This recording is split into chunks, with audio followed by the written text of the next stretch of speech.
open educational resources and open education more generally certainly is part of innovation in higher education for a whole bunch of reasons.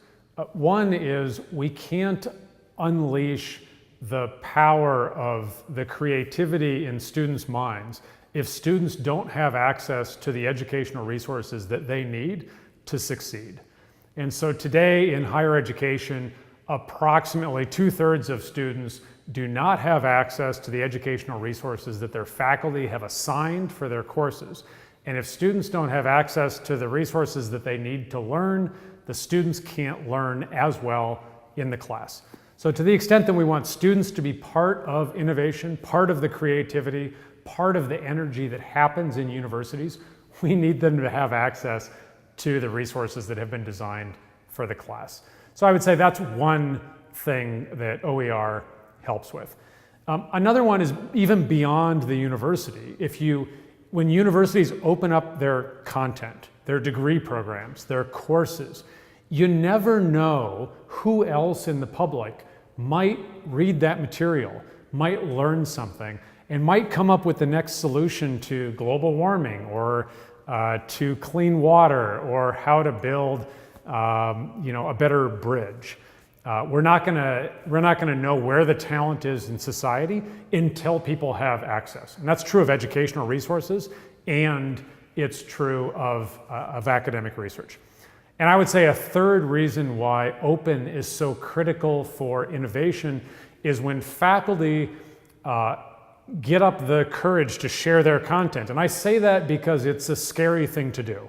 I was faculty, the first time I shared, I was worried about it because, oh my gosh, other people are looking at my work and they're going to critique it and they might find errors in it.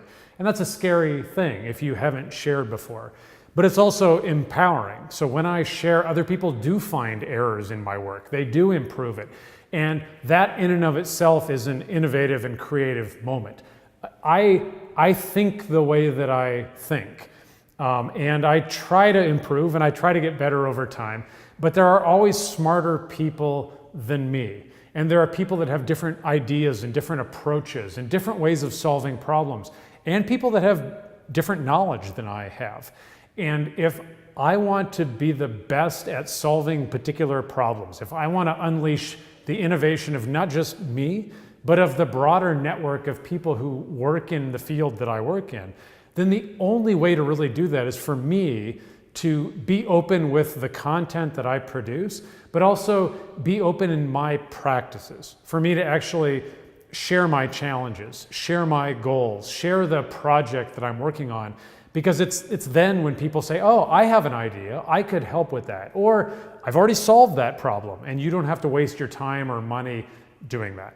And so if you think about the big challenges of the day, I would say that the United Nations Sustainable Development Goals are probably a pretty good list.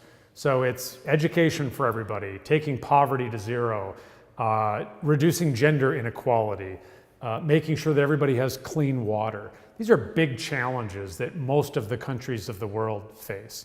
And if we're going to solve those, if we're going to come up with creative and innovative solutions to those, we've got to have access to all of the research on those topics, and not just some access, full access. We've got to have access to the educational resources and to the best minds.